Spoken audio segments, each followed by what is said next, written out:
টেনশনের দরকার নাই, টেনশনের দরকার নাই। এই মুহূর্তে আর মেসেঞ্জারে ভয়েস দিয়ে আপনার ভয়েস ছেড়ে যায় না, বড় বড় ভয়েসের কারণে।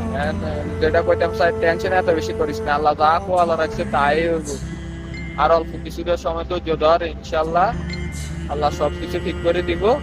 আর টেনশন মনে করস না, যদি বেশি হয় অতীত নিয়ে বেশি মনে করস না, মনে খেয়াল আইয়ে বা ইয়ে আইয়ে, তাহলে একটা সময় বিরতি লয়ে নেবি, কিছু সময় নেবে, বেশি নয়, কিছু সময় নিলে মনে করস না বিরতি নিয়ে লাবি, সবকিছু তো নিজের দূরে লইয়ে হরাই রেবি, শেষ।